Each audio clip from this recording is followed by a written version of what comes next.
Kemudian di sini saya tabarruk dengan Said Muhammad, gurunya Kiai Haji Azaim. Saya mau cerita tentang amaliyah tadi. Saya sebetulnya nggak niat bacakan bab itu, gara-gara ada khataman jumlahnya banyak saya jadi pusing. Ini panitia tanya, khatam betul apa enggak? Iya, Gus, khatam betul. Tapi kayaknya saya tidak yakin itu. Karena saya ini kan dari pondok tahfidz itu. Biasanya anak khataman itu ya rodok bodoni itu. Dibaca buanter sing nyemak yang mendelok pojok tok. Mergo kebanteren. Nah, akhirnya lafat-lafat yang di tengah itu enggak di apa? Baca. Tapi ya semoga dimaafkan Allah lah. Yang jelas itu enggak. Tapi saya mau cerita ya. Jadi cara berpikir Said Muhammad ini nanti juga saya teruskan di Ma'had Ali. Ini saya baca ya. Di antara yang diyakini mazhab Malikiyah, ini saya baca saja teksnya. Jadi ada riwayat namanya, kalau Said Muhammad bahasakan itu ataqoh somadiyah. Kalau di Indonesia kadang orang bilang al-ataqoh al-kubro, yaitu dengan membaca surat Ikhlas. Di sini jumlahnya hanya 100 kali, kila 1000 kali. Tadi berapa teman? 700 juta ini sudah susuk banyak ini. Di sini hanya 40, riwayat lagi 100, 1000. Terus sampean tadi berapa? 800 juta. Wah, ini sudah susuk ini. Itu anak cucu sampean pasti masuk surga itu kalau gitu. Ini saya baca, ini kitabnya Said Muhammad ini. Suratul Ikhlasi wal Itqu minan nar. Akhrajat Tabrani fil Kabir an Fairuz ad-Dailami wa Ibnu Ukhtin Najasi. Waqad khadaman Nabiyya sallallahu alaihi wasallam. Orang ini jadi khadimnya Nabi. Qala Rasulullah sallallahu alaihi wasallam, "Man qara'a qul huwallahu ahad mi'ata marratin fi shalat aw ghairiha kataballahu lahu bara'atan minan nar." Ini hanya berapa ini? Mi'ata marrah. Berarti kalau satu orang itu cukup 100. Tadi sudah untuk 7 turunan tadi, untuk orang berapa? Ya, untuk 7 turunan cukup. Untuk 7 turunan. Ya, sudah susuk ini, sudah susuk ini. Aduh, ribet ini. Nah, ini tak cari pembenarannya, ini supaya keren. Ini di halaman 188 Abwabul Farad. Warwa Ibrahim bin Muhammad al-Khiyari fi fawaitihi an Hudzaifah marfu'an. Man qara'a qul huwallahu ahad alfa marratin faqad ishtara nafsahu minallah. Berarti 100, ada riwayat lagi 1000.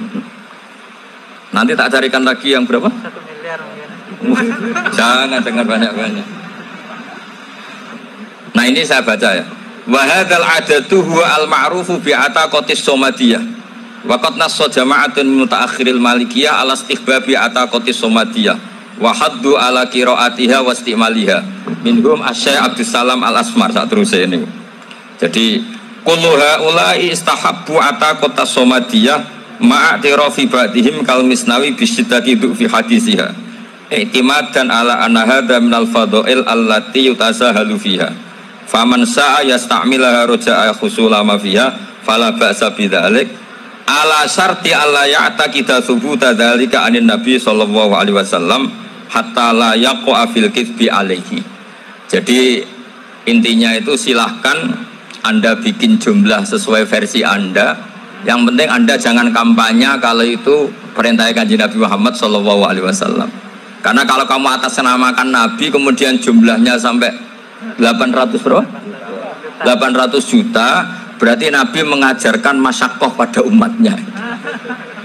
Jadi cukup yang riwayat itu di sini hanya 100 sama 1000. Jadi kalau jumlah tadi untuk 7 apa?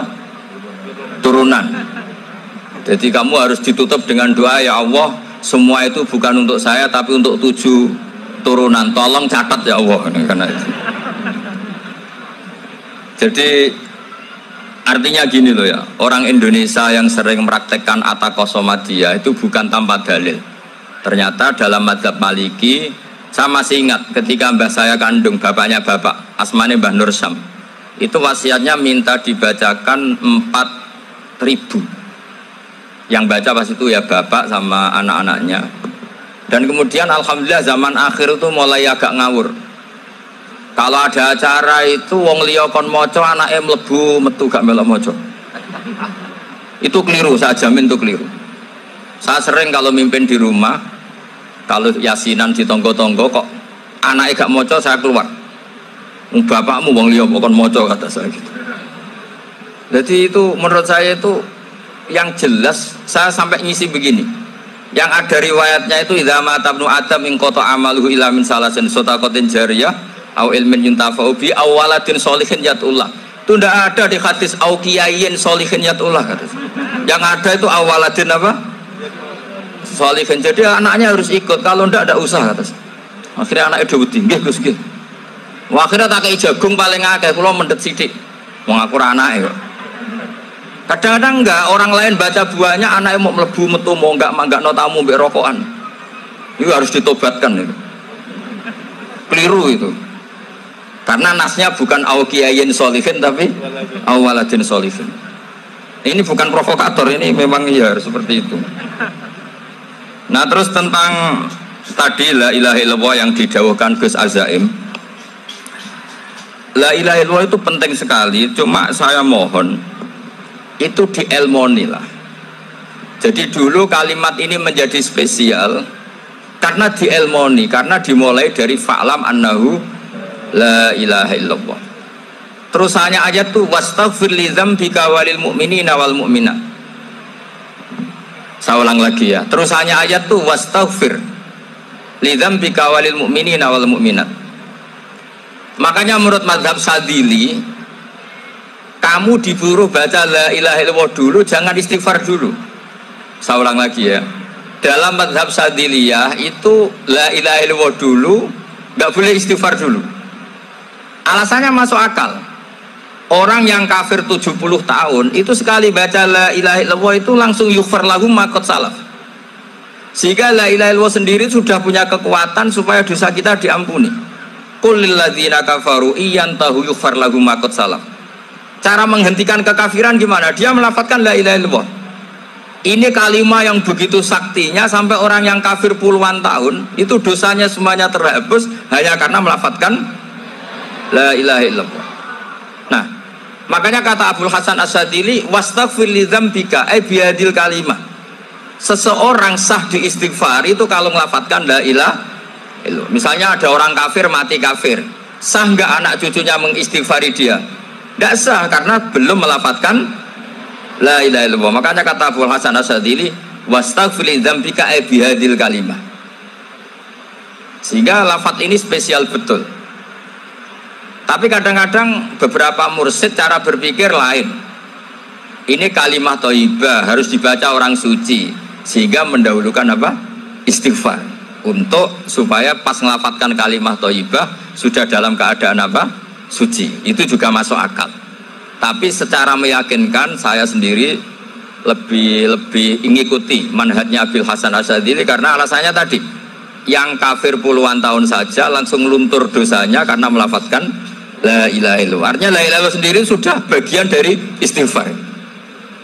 Nah, ya tadi buktinya fa'lam annahu la ilaha illallah terus wastaghfir li dzambika walil mu'minina. Jadi orang sah diistighfari itu setelah dipastikan sah tauhidnya. Jadi setelah tauhidnya sah yaitu la ilaha illallah baru sah apa? Diistighfari. Sehingga orang kafir, seolah lagi orang kafir yang mati kafir anak cucunya tidak boleh apa? Tidak boleh menistighfari. Terus saran saya kedua, la ilaha illallah itu filosofinya itu nafyun li uluhiyati ghairillah wa isbatun li uluhiyatillah wahdah. Filosofi la ilaha illallah itu gimana? Menafikan semua selain Allah itu tidak Tuhan dan hanya menuhankan Allah semata. Dan itu caranya gimana? Caranya kita harus terbiasa ini karena tadi saya dibilangin panitia ini rata-rata mustameknya atau mustamiatnya ini santri. Caranya gimana? Dilatih pakai logika. Saya berkali-kali cerita kalau ngaji, saya sekaligus kampanye. Allah itu Tuhan yang begitu fair. Untuk menjadi Tuhan Allah mempersilahkan, ada kualifikasi Tuhan. Jadi boleh dikompetisikan, itu boleh kata Allah. Nggak apa-apa kamu ngaku Tuhan gitu kata Allah. Tapi nak ngaku pangeran itu paling enggak ya direputasi lah. Ada verifikasinya. Dimulai dari apa? Ya kalau jadi Tuhan itu setidaknya bikin langit bumi lah. Aturannya gitu. Jadi kalau daftar bupati ya daftarlah ke KPU. Masa tahu-tahu jadi apa? Tuhan kemudian tidak punya prestasi bikin langit bumi. Sehingga Allah itu cara ngendikan itu ya fair. Qul ara'aitum ma tad'una min dunillah aruni madza khalaqu minal ardi am lahum syirkun fis samawat. Coba yang kamu tuhankan selain saya, prestasinya apa kan? Ketika saya bikin bumi itu apa ikut bikin? Terus am lahum syirkun fis samawat. Kalau bikin langit, kalau nggak bisa ya urun lah gitu. Urun semen apa urun bego, pokoknya urun lah gitu. Urun ora, gawe bumi ora, ngerti-ngerti ngaku dadi pangeran. Kul hatu burhanakum. Jadi ya kan ya lucu kan, misalnya syarat kiai di Salafiyah kan keluarga Kiai As'ad, cucunya ngaji ngalim. Orang keluarga Kiai As'ad tuh aku kiai utama di Salafiyah. Oh mesti dipenjara ya. Lah yo gak gawe langit bumi, gak ada prestasi terus ngaku sebagai apa?